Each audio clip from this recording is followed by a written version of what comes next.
Les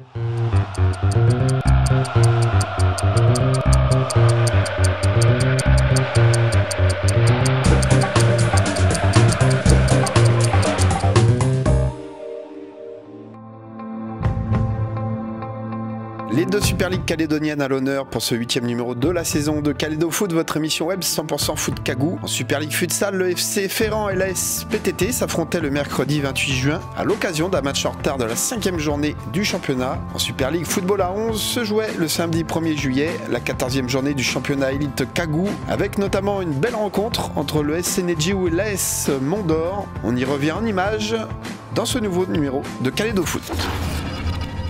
Comme l'an passé, le FC Ferrand et la SPTT se livrent une bataille féroce en Super League Futsal et dans la course au titre de champion de Calédonie. Le choc en retard Ferrand-ASPTT était donc très attendu en cette fin juin.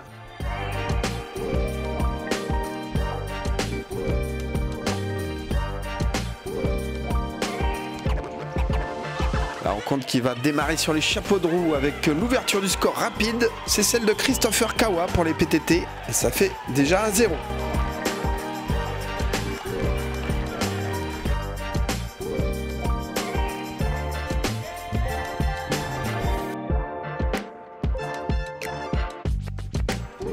Ferrand qui tente de réagir vite avec une première frappe hors cadre d'Eric Saïouliwa.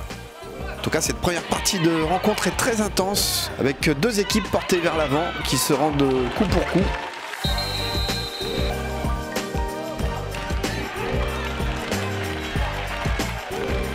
Et puis des gardiens qui brillent, Mathieu Wassine d'un côté, William Devic de l'autre.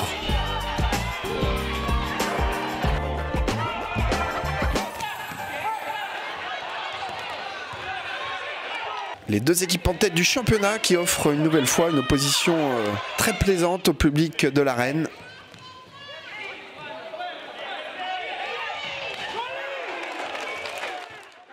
Le jeune Pierre Diatch qui a la balle de l'égalisation au bout du pied. Et c'est finalement la SPTT qui va faire le break juste avant la pause grâce à un exploit individuel de Manu Wassine. Excellent dans ce rôle de pivot sur cette action. Le contrôle semelle et orienté qui mystifie son vis-à-vis et ça fait 2-0 pour la formation de l'ASPTT. En seconde période, Ferrand qui décide de mettre une pression haute pour tenter de vite revenir au score avec un poteau qui est touché dès l'entame de mi-temps. Et ce coaching il sera payant puisque Vincent Prouveur réduit tout d'abord le score à la 27e minute de jeu.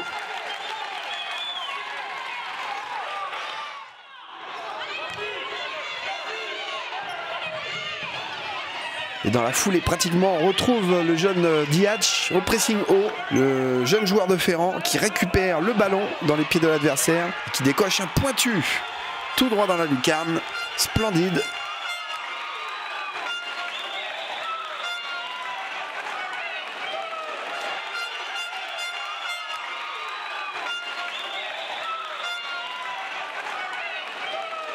Ça fait 2 buts partout et il reste 12 minutes à jouer dans cette belle rencontre. La SPTT et le FC Ferrand qui vont alors tout tenter afin d'accrocher un succès précieux dans la course au titre.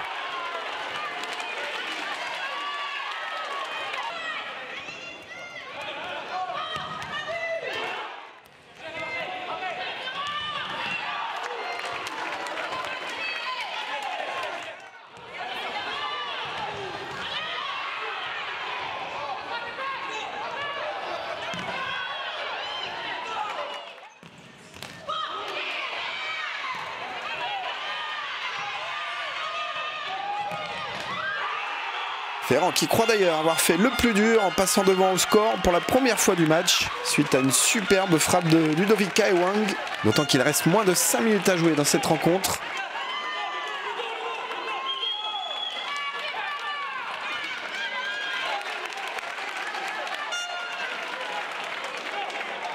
Et c'est désormais la SPTT qui court après le score. La fin de match entre ces deux formations qui est encore une fois passionnante. L'équipe des PTT qui va s'arracher et qui va égaliser en toute fin de match avec un but plein d'opportunisme de Grégory Wassine.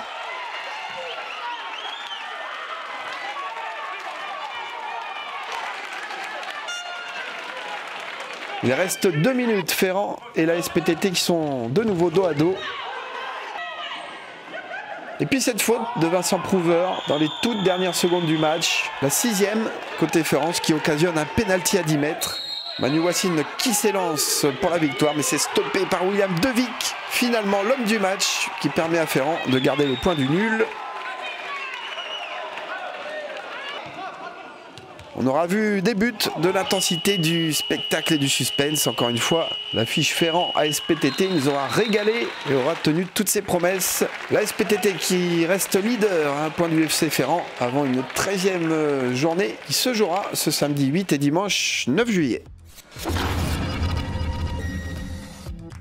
On quitte le parquet de l'Arène du Sud et Calédo Foot qui nous amène à Lifou sur la pelouse synthétique du Stade Nacé, là où se jouaient 2 rencontres de la 14e journée de Super League. Le SC Nedjéou qui accueillait l'AS Mont-d'Or, une équipe d'Atanaï qui a besoin de points dans son opération maintien et qui est pour l'instant en zone de barragiste, alors que l'AS Mont-d'Or regarde plutôt vers la première partie de tableau en cette saison, même si dans ce format particulier, tout peut aller très vite, puisqu'on le sait, en fin de saison, 3 équipes seront barragistes, 2 équipes descendront directement de Super League. Les débats sont plutôt équilibrés en ce début de match, avec les oranges de Nedjéou d'un côté et rouge et noir de l'AS Mont-d'Or de l'autre. Une équipe de Nedjéou qui va beaucoup s'appuyer, vous le verrez, ce samedi sur ce numéro 10, Claude Forest, homme du match vraiment, lors de cette rencontre de la 14e journée de Super League. Il était partout, le meneur de jeu de Nedjéou, et puis aussi Meiron Ralic qui met le feu sur son côté.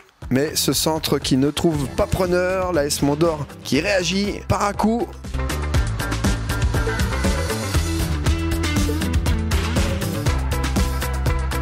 Et puis cette erreur de la défense de Nedjéou qui profite à l'AS Mont-d'Or et à Adolphe Tamaï.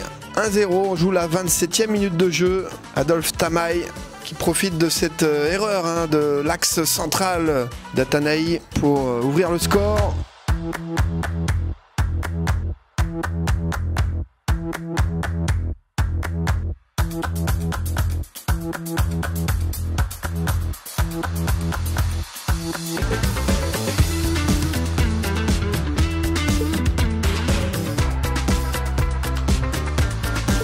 Et puis ce but, que dire de ce but de toute beauté? Claude Forest qui voit Thomas Schmitt avancer, ce coup de génie du meneur de jeu, du jeune espoir du SC Nedjéou, Claude Forest, qui égalise juste avant la mi-temps à la 41e minute. Certainement un des top buts de l'année.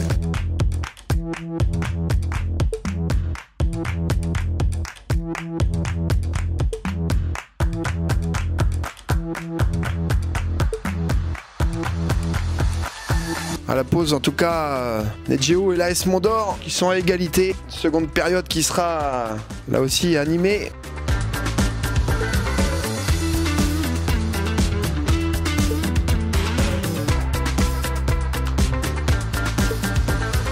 Cet avertissement, c'est le deuxième pour le capitaine mondorien Aldo Théouvé qui laisse les siens à 10 contre 11 pour une grosse partie du match.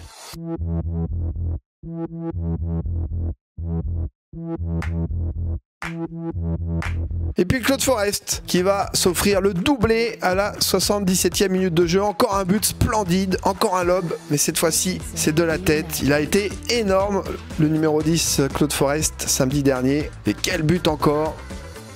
Le doublé et surtout Nedjéou qui prend les devants dans cette rencontre.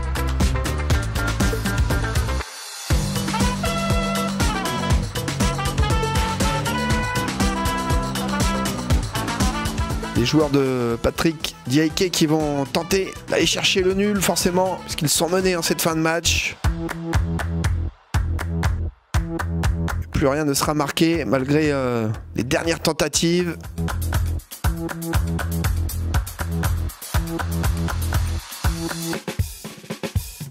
Et Nedjéou en contre, qui aurait même pu s'offrir le luxe de marquer un 3e but.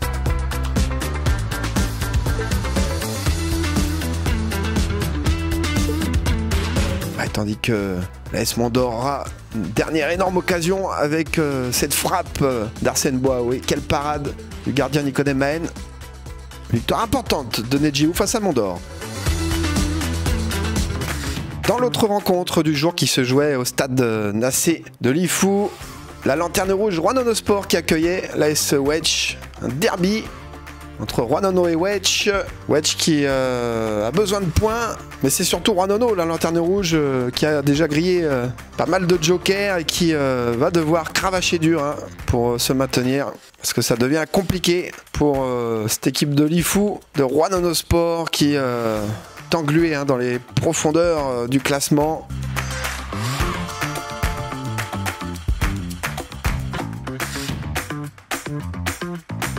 L'AS Wetzch favori de cette rencontre et qui va ouvrir la marque avec ce contre-5 bien malheureux de Steve Oujikas sur ce centre du jeune Yannick Ipunesso.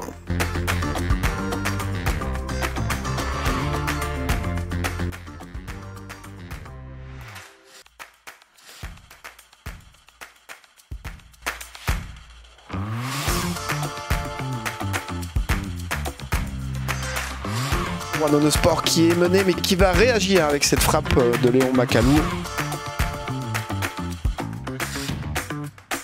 Une rencontre où on aura du mal à poser son jeu, que ce soit d'un côté comme de l'autre. Et du côté de Rouen, c'est Fabien Naouya qui est assez en vue. Le numéro 9 de Rouen qui pèse sur cette défense de Wetzch.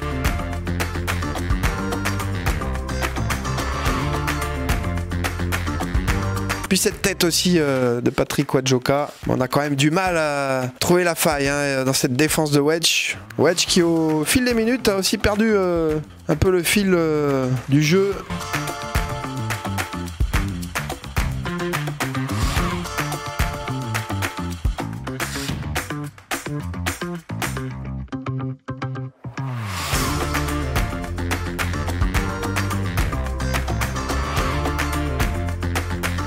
Et c'est Rouen qui, en courant après le score, va se procurer les plus belles occasions de cette seconde période.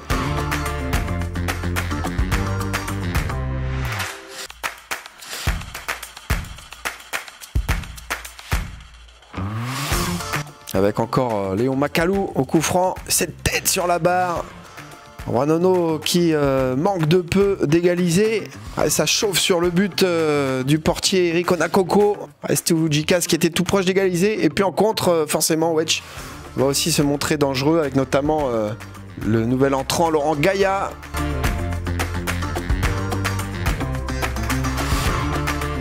Ipunesso, lui, aura été quand même dans tous les bons coups. Côté Wetzch, le jeune milieu de terrain des Bleus et Blancs. L'attention qui va monter d'un cran, puis la double exclusion, celle de Malcolm Kialetagi, et puis l'exclusion également d'Eric Enesewen qui venait de faire son entrée. Les deux équipes qui finissent le match à 10 contre 10, c'est Laurent Gaïa qui sera tout proche, qui aurait dû s'ouvrir le chemin du but. On voit il y a beaucoup d'espace sur cette fin de match, mais Wetzch en contre n'en profitera pas.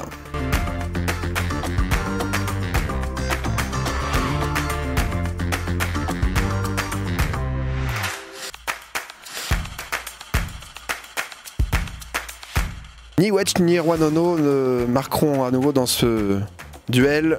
Et Wetzch qui va donc s'imposer. Rencontre importante et Rouen qui aura bien tenté jusqu'au bout. Mais Rouen s'incline à nouveau et ça se complique pour cette équipe de Lifou qui subit là un 10e revers en 14 matchs.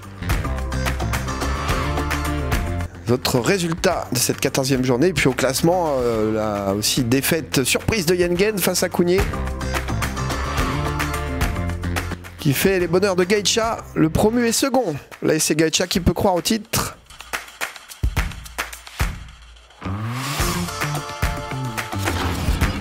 Et on se quitte forcément sur ce magnifique but signé Claude Forest. Et on vous dit à très vite sur la FCF TV Web. Ciao à tous.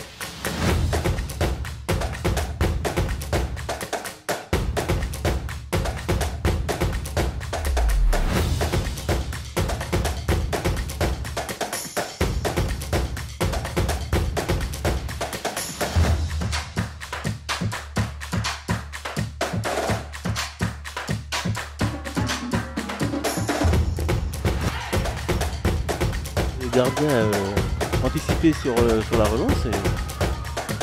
Magnifique, Claude Forest